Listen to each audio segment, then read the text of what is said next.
Welcome to Simplify. I'm Caitlin Schiller. And I'm Ben Schumann-Stoller. And today we have a special guest. Keep going. You're doing great. Just take it away. Ben is wearing a shirt that is the right color for the special guest. You wanted to say I'm wearing a green shirt because weed is green. Is that the joke? That's a joke. I was really reaching. It's been a long week, good. man. It was good. It's like numerous colors of green. Why? I could lose you in a legal pot farm in that shirt. Why are you so interested to talk to Amanda Siebert? Well, so she just released this book called The Little Book of Cannabis, How Marijuana Can Improve Your Life. I'm always interested in improving my life. I'm also interested in alternative medicines, not necessarily using cannabis as a medicine, but I'm interested in reading about all that stuff. And when I saw that her profile is that she's like the OG cannabis journalist, I was kind of fascinated by it. She carved herself a niche in the industry, covering cannabis as her beat before pretty much anybody else was doing it. So she's the Canadian authority on cannabis. Nice. I mean, she's written for the New York Times. It's not like it's so niche anymore. I feel like cannabis now is so mainstream, especially with the legalization, like the unstoppable tide of legalization. What was the thing that stood out to you after now you've talked to her a couple weeks ago? What stood out? The thing that really stood out is that cannabis has been demonized for lots and lots of reasons. And the fact of the matter is it's just a plant. It's a plant medicine that has been used for centuries to Millennia to relieve pain and to help people with PTSD and anxiety. And it actually has properties that return the body to its healthiest equilibrium because it mimics the body's own natural homeostasis mechanisms. So it's just in the last century, really, that it's become taboo. So that blew my mind. The fact that it's just a plant and really the last century or so has been the aberration in cannabis use rather than the norm. You want to know what blew my mind? Tell me. Infused lubes. I was not expecting that I had no idea there was such a thing as cannabis-infused lube. What are you going to do with this new knowledge? No, don't tell me. No, it's funny, I guess, but it's amazing how many products there are. Yeah. I mean, this has become really an industry, so it really has. It feels like you have to pay attention to it now. Right. Cannabis oils are an amazing, amazing resource for anybody who has chronic pain. I have a friend who suffers from extreme back pain, and cannabis oil is the thing that's improved her life the most. It's not me, but it could be. Cool. Yeah. All right. Well, then let's roll the tape. Yeah, let's do it. We'll catch everybody at the end when we'll make some really cool book recommendations. So we'll catch you then.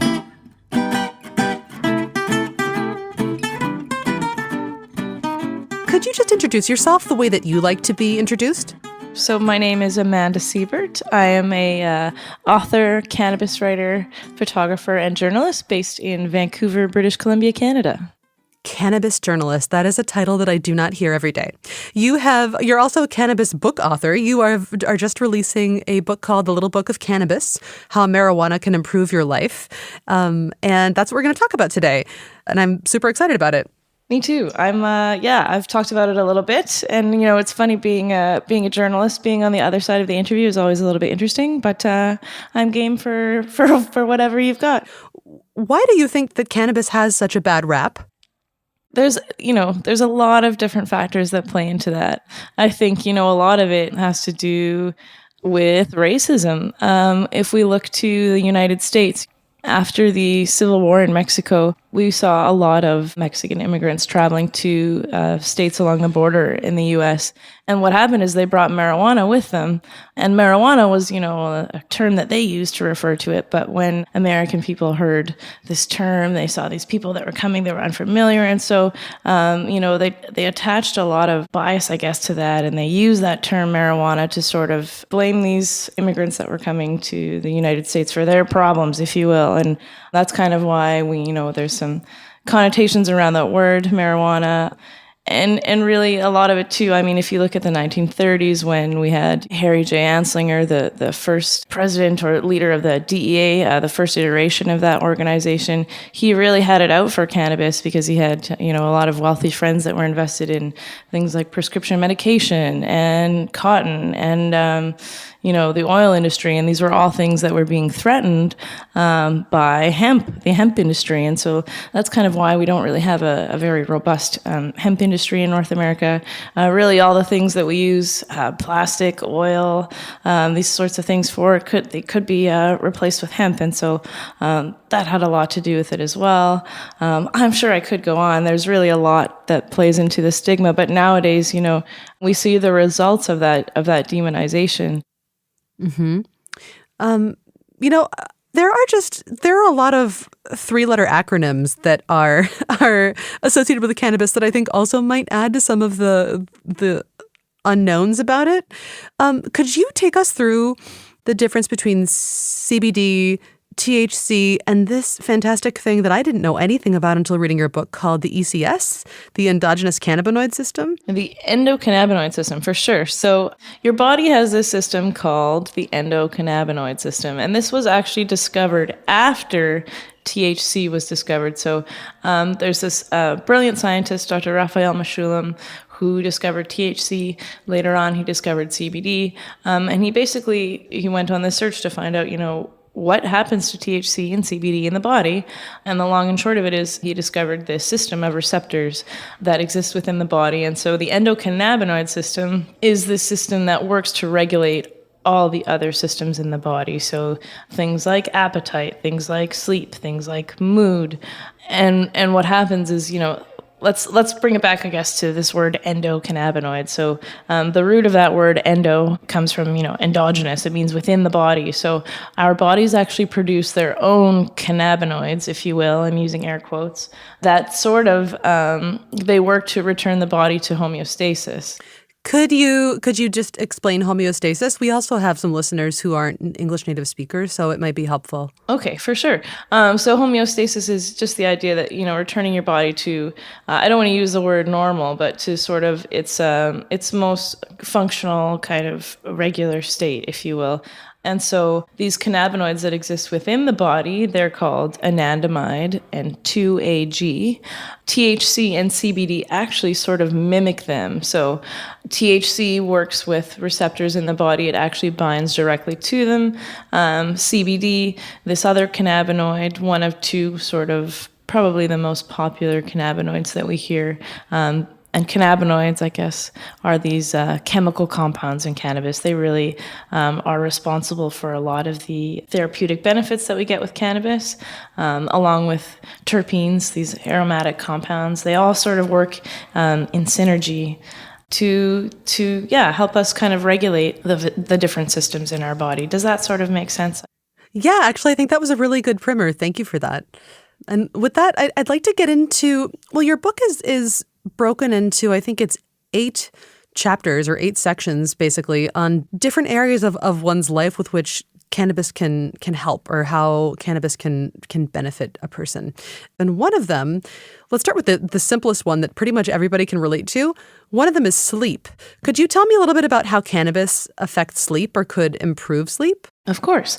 So with my own cannabis use, I think sleep is a huge, huge thing for me, and I know it is for a lot of people too. It's actually, when polled, cannabis users, one of the top reasons that they choose to use cannabis, whether, they're recreational or medicinal users, one of the biggest things they find is they sleep better when they're using cannabis.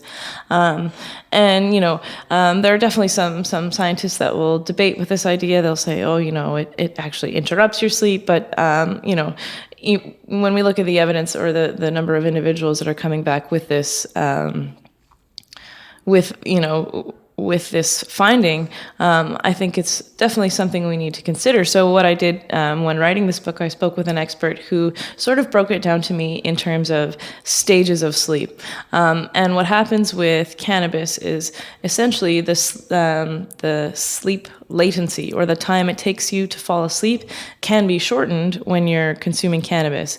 And then depending on, your sleep patterns, you might also find that cannabis can extend the length of time that you spend in what is the third stage of sleep, which I think it's REM, and isn't there NREM or shortwave sleep? Yes, those are the ones. Mm-hmm. So the third stage would be the one that is benefited the most by cannabis consumption. Are there some kinds of cannabis that are more suitable to someone who is looking to improve their quality of sleep than others? Definitely. What you'll hear in many dispensaries, and it's kind of an industry norm, even though it is sort of hotly debated right now, is this idea that strains that come from this indica species of cannabis, I'm using air quotes there again, are sort of more beneficial for people who are looking to get better sleep or to relax, because it sort of facilitates that. It's more sedative, and it's interesting because the genetic difference between sativa and indica, these are two terms you may have heard to refer to two different species of cannabis. There's not actually anything, vastly different about them, except for maybe the way that they appear in their growing stages. A sativa plant is tall, it has, skinny leaves, whereas an indica plant will grow more short and stout, broader leaves, things like that. We see these sorts of differences, but actually the difference between them is quite minimal. It really comes down to the compounds in the plant, its amount of THC, of CBD, and also of these other compounds in cannabis called terpenes, which play a much larger role in the effect of cannabis use than we thought before. So terpenes are these sort of aromatic compounds in cannabis that give it their smell. Sometimes you smell a variety of cannabis and it's got this really gassy diesel smell. Other times it's kind of fresh and fruity and lemony. So these smells all come from these compounds called terpenes. And the idea is that rather than this whole indica sativa denomination or what have you, rather than paying attention to that, it would benefit consumers more to pay attention to terpenes and things like that. So myrcene is actually a terpene that is thought to be responsible for this couch lock feeling or this tiredness. Anything high in myrcene essentially would promote that sedative effect. Huh. That is really interesting. I had no idea. Yeah, it's a little bit more complicated than sometimes it seems. Yeah. So sleep is something that most people can relate to. Another thing that most people can relate to, I think, is this idea of weight maintenance and exercise. This completely shocked me because what you usually hear about cannabis use is that it gives you the munchies, you're going to gain weight, you're going to be a chubby, tired stoner who has couch lock, which is a term I'd never heard until just now, and you used it, and I love it. But you have a story. You did a bunch of case studies in the book. There's one for every single chapter. You spoke with a pro snowboarder called Ross, I think it's Ross Ribigliotti, who really just had some amazing results. Can you talk about that a little bit and how cannabis can factor into weight maintenance and exercise? Absolutely. So Ross Ribigliotti, in 1998 at the Olympics in Nagano, Japan, he won the gold medal for snowboarding, and then later on it was taken away when it was found that he had THC in his system. Eventually it was given back to him, and the amount of THC that you could have in your system as an Olympic athlete was raised. But yes, so he was sort of the catalyst for this idea that cannabis can actually, have some benefit for athletes. And when I interviewed him for the book, he was sort of talking to me about this idea that when he was training before the Olympics, he would get up really early with a bunch of his teammates. They'd be up at 5 a.m. and the first ones on the mountain getting, the best runs in, and they would have coffee and toast and cannabis every morning. And they would, take breaks here and there and fuel up and smoke another joint. And the way he described it to me, I just couldn't help from grinning like the entire interview. He was talking about how, just being in contact and with some of the best athletes in the world who were at the peak of their game, and most of them were using cannabis. So yeah, in this case study, he sort of explained to me that he still uses it rather consistently. He's not snowboarding as a pro athlete anymore, but he does a lot of cycling. And, by using a little bit every day, he's found that he's been able to keep his weight steady. So he's actually, I think, within 4 or 5 pounds of his weight at the Olympics 20 years ago. He's able to recover from injury quickly with topicals and different products that have THC, obviously, and CBD in them for that pain relief. So yeah, it was just really interesting to hear from an athlete's perspective how cannabis can sort of provide that benefit. Yeah, I was so shocked and kind of heartened by it.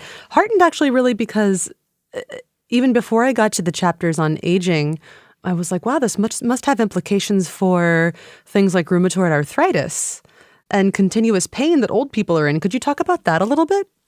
Pain management is probably one of the most talked about reasons that an individual might use cannabis.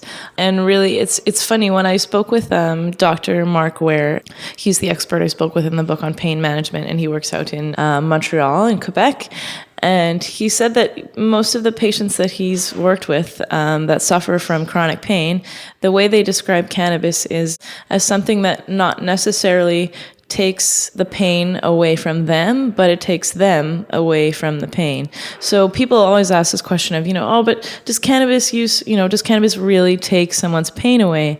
And really, it has more to do with the effect of cannabis on the mind and how we perceive pain. At least that's the way that Dr. Ware explained it to me. And I found this to be quite fascinating, that even though it may not be affecting the pain directly, by his account, patients found cannabis to be more effective than other drugs or prescriptions that left them, unable to do as much. They were sort of dealing with more side effects from that medication. And so just speaking to the safety profile of the medicine and, really of how people were able to function with their chronic pain conditions more effectively when they were using cannabis than when they were using other medication. But why exactly is cannabis so helpful with pain management? It's THC. That is the cannabinoid? I think you just sort of said it. I mean, THC is this cannabinoid within cannabis that really holds a lot of these analgesic properties. So working to quell pain, things like that. I know that if you have a chronic pain condition, that neuropathic pain, there are several studies that have found that, cannabis can be beneficial for that. But also, on a smaller scale, if you have tennis elbow or an injury that is perhaps not so long-term, things like infused topicals. So really just a cream with THC in it can work wonders, and also a great place to start for someone who may still have a little bit of that fear around smoking or even vaporizing.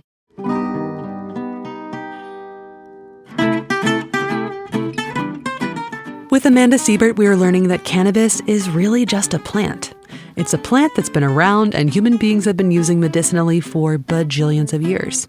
And it's really just recently that our relationship to it has shifted. You know what else has been around for bajillions of years? Books.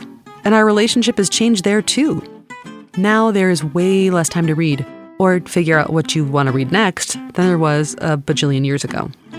And that is why there's Blinkist. So Blinkist gives you a sneak peek into a whole world of great nonfiction books, so it's a busy reader's secret weapon. And it's also the aspirational reader's best friend because it transforms the key ideas from those great nonfiction books that you wish you had time for. Everything from the latest Doris Kearns Goodwin bio to stuff by Dawkins to the Malcolm Gladwell bestsellers into these powerful little packs of text or audio. All of these insight packs are put together by real readers, real people like me and Ben, who pull out the highlights. So digesting these key ideas will take you only like 15 minutes. And those 15 minutes might just be so good that you change your relationship to books and start reading more. As with most things, dear listener, it is better if you just try it out for yourself. So go to Blinkist.com/friends and you can try it for free for 14 days by using the code CANNABIS. That's CANNABIS. Yeah, so try Blinkist. Let me know what you thought of it.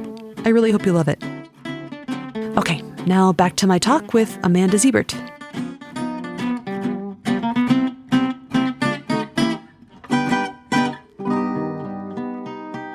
This feels like a good a time as any to talk about the different ways of taking or using cannabis. What are the primary ways that people use, and what are some of the things that they're good for?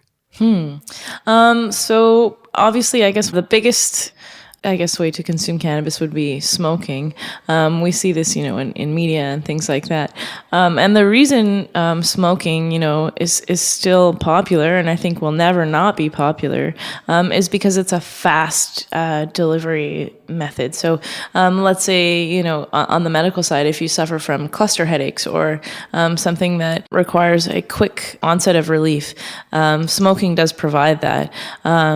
As I said before, it's definitely, I think, a reason that some people are afraid to consume cannabis because they associate it with smoking cigarettes. But then, we see other modalities being introduced like vaporization. So vaporizing cannabis, again, you're inhaling vapor, whether you're using, a handheld vaporizer, a desktop vaporizer. And this is thought to be less carcinogenic than smoking cannabis in a joint or in a bong or a pipe. Those are sort of two ways, I guess, that would be the inhalation side of things. And then we move on to ingestion. And so edibles are a huge thing right now, I know, in the United States. In Canada, unfortunately, they're not going to be regulated until 2019. But edibles are definitely an important modality because, while the onset, it takes a little bit longer for the chemical compounds in cannabis to kick in when you ingest because it has to go through your digestive system. The effect also lasts longer, so it might take you 45 minutes to an hour to feel the effects of an edible, but you're probably going to feel those effects when they do kick in for 2, 3, 4 hours. For some people, it can last up to 8. Some people even longer. I don't want to say, that's the thing about cannabis. There's no absolutes. It affects everyone in a different way. So yeah, it's definitely a very interesting substance to work with. Ingestion, of course, edibles, that would be through, if you're making your own edibles, you're cooking can of butter, or if you're taking, I know in some parts of the world you can get capsules and oils that are infused. Definitely a few different ways to ingest. And then we've got, topicals, which can be applied to the skin. And that's everything from, infused lubes. There's a chapter on sex in the book as well, to lotion and face cream and things like that. Topicals are a thing that I hadn't ever really thought about very much until I read your book. But you said that they're a good place to start for people who might feel a little more hesitation about using any kind of cannabis product. They're a good beginner's way to try it. And you just mentioned cannabis-infused lube, which led you to mention your section about sex. How exactly does cannabis or can cannabis affect someone's sex life? So cannabis has actually been used as an aphrodisiac for many years, and it's it doesn't get a lot of attention, but we're seeing more and more of it. The woman I spoke with in the book, her name is Ashley Manta, and she runs this kind of school, if you will, these workshops in California, and she has this brand called Canisexual, and it's the idea that people can use cannabis in conjunction with sex to improve their sex lives. And that can, include everything from, like I said, using an infused lube to, consuming a particular strain before getting intimate with your partner, to even, using an infused product solo.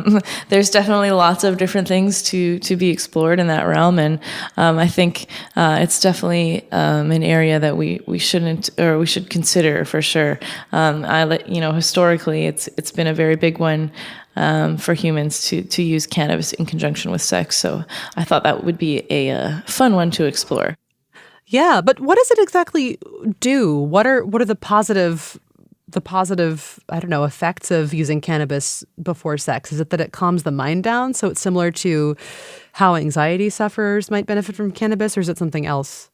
For a lot of people, sex creates anxiety. It can be really uncomfortable. For people that suffer from trauma, particularly, if they have recurring pain, cannabis can sort of help take your mind away from those things, can help you or help keep you in the present. Another woman I spoke with in the book, Lisa Kirkman, she, in her experience, cannabis allowed her to get more in touch with her own needs, but also with her partner's needs. And so definitely a combination of both, I want to say, on the mental and the physical side. Mm-hmm. You wrote a book about how cannabis can benefit a person's life. Mm-hmm. Are there any dangers at all that you think about? Are there any hesitations that you have when you talk about cannabis as a good thing? Mm-hmm. I mean, I think like everything, we need to consider that, it's not for everyone, I think it's interesting, though, to consider how people experience cannabis for the first time. A lot of the times, the story that we hear from someone who had a negative experience with cannabis, for example, maybe someone in my parents' generation, someone in their 60s or 70s, saying, oh, well, I tried that once when I was a kid and I had a terrible time. And then you dig a little bit deeper and you find out, that they were at a party with lots of unfamiliar people and there was lots of alcohol involved and there were fights breaking out. And so you have to ask, is it really the cannabis or is it those other factors that are involved in that story? So while I definitely agree that, I'm not here to push cannabis onto anyone. I think if you have decided that it's not for you, then it's not for you. But I also feel like it's a substance. I hate using that word. It's a plant that we've been using for 12,000 years, and so to just negate all the therapeutic benefits because we've been, fed this propaganda for the last 100 years, I think isn't necessarily fair. I just want to be able to give people both sides of the story. Okay. Something that I really like to ask my interviewees is, what do people worry about? So what do people worry about with regards to cannabis use that they really just don't have to, in your opinion?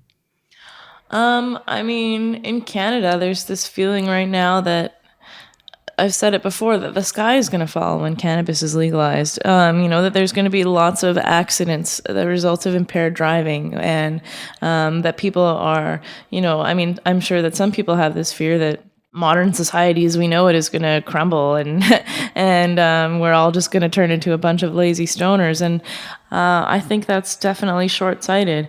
I think if people were aware of the number of individuals in their communities already using cannabis, they would be surprised.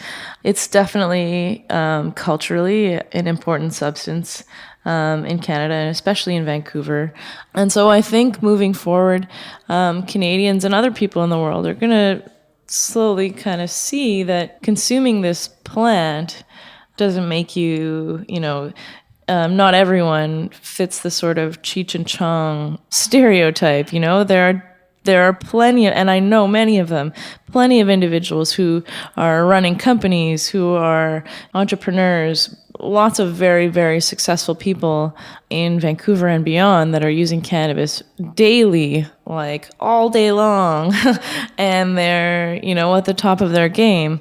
So yeah, I think that's really going to be a big surprise for people that not a lot is going to change. I think we'll see this industry, building. I think eventually, rules and laws might be adjusted to account for the fact that we don't need to be so terrified. Yeah, I think ultimately people are going to realize that it's not as scary as we imagine it to be. Amanda, if you could leave people with one central idea about cannabis, if there's one thing you really would like more people to know, what would that be? Absolutely. This is a great question. And I have one thing that I always like to say if I just have like a minute of time with someone. The thought is this. We have been using cannabis for 12,000 years, and really the last century is the aberration. This fear that we've created around it, it's only about 100 years old. And so just to imagine that this is really the little blip on the radar, and that, I think very soon, after Canada has legalized cannabis, we're going to see other countries sort of come on board to this idea that it can be legalized. Yeah, that we can return to using it in a way that is can have therapeutic benefits. That just blew my mind. Awesome. That's cool. All right. One last thing. This is Simplifies made by Blinkist, which is a company that deals with nonfiction books.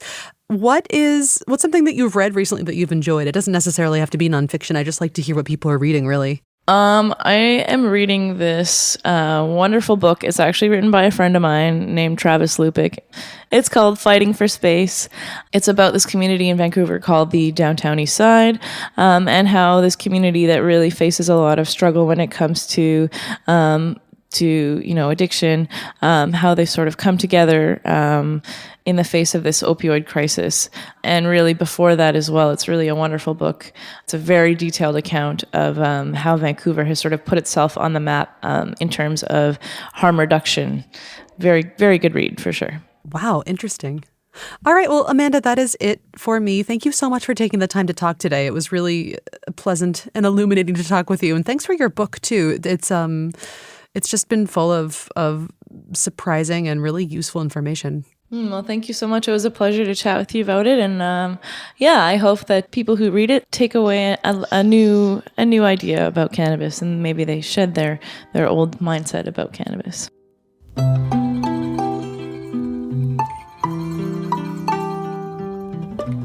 Welcome to the bookend, where we end with books.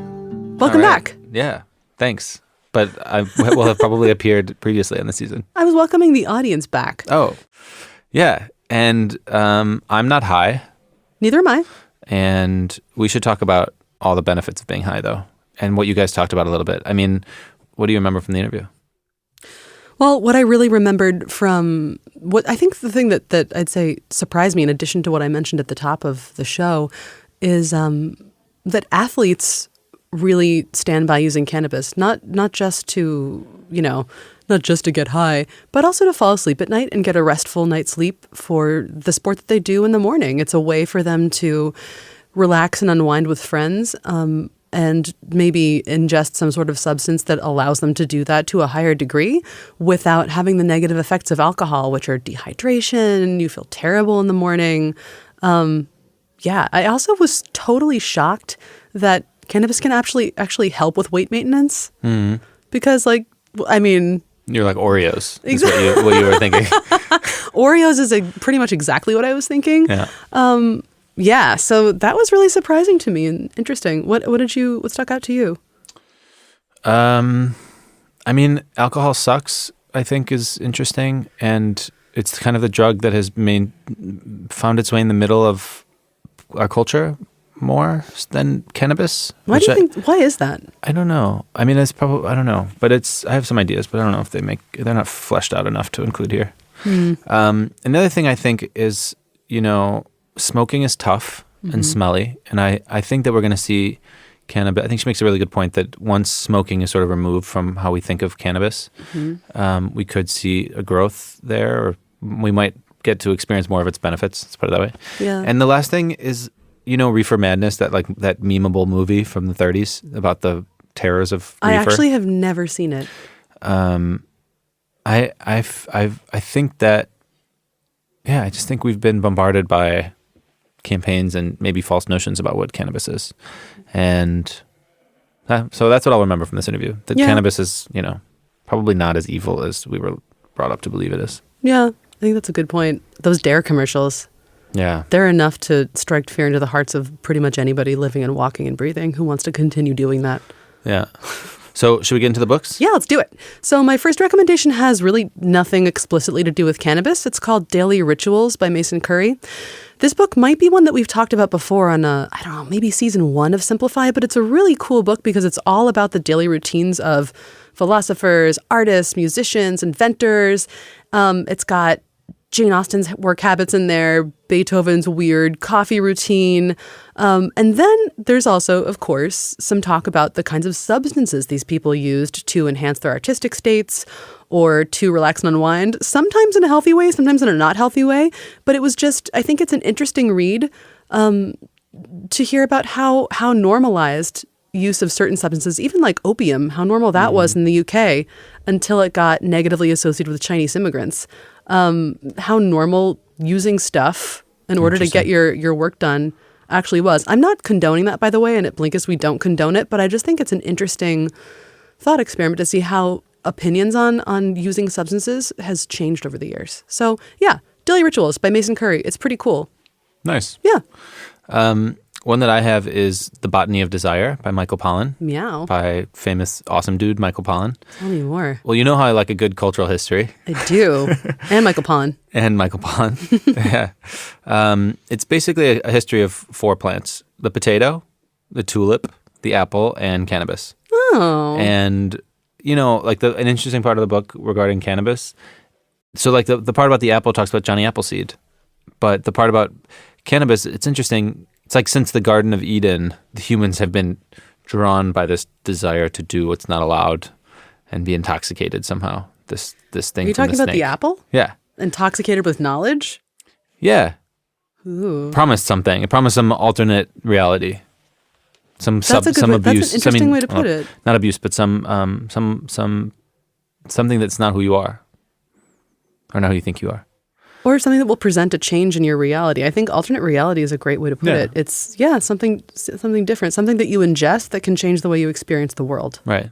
And even kids like to spin around until they get so dizzy that they can't, which is so weird. It's like harmful, but it's really fun. And then they might be like, oh, I'll never do that again. And then their friends are doing it a week later and they'll be like, all right, I'll do it one more time. And then, do you remember the PSA against spinning around in circles? No. Really? No. Okay. The Dare commercial? Yeah, so that's mine. The Botany of Desire by Michael Pollan. Cool. Great. I haven't read it yet. I'd like to, though. It's a great title. Do you have another one? I do. I have one last one. This is also about a substance used in a medicinal way, and another Simplify guest. Her name is Ayelet Waldman, and her book is called A Really Good Day. And it has this incredibly long subtitle that I've forgotten and did not write down. But it's basically about how microdosing LSD improved her marriage, her work, and her health and her general life overall. It's this fascinating combination daily microdosing diary and the history of LSD, why it's been so taboo, the main players behind it. I found it to be a really fascinating read.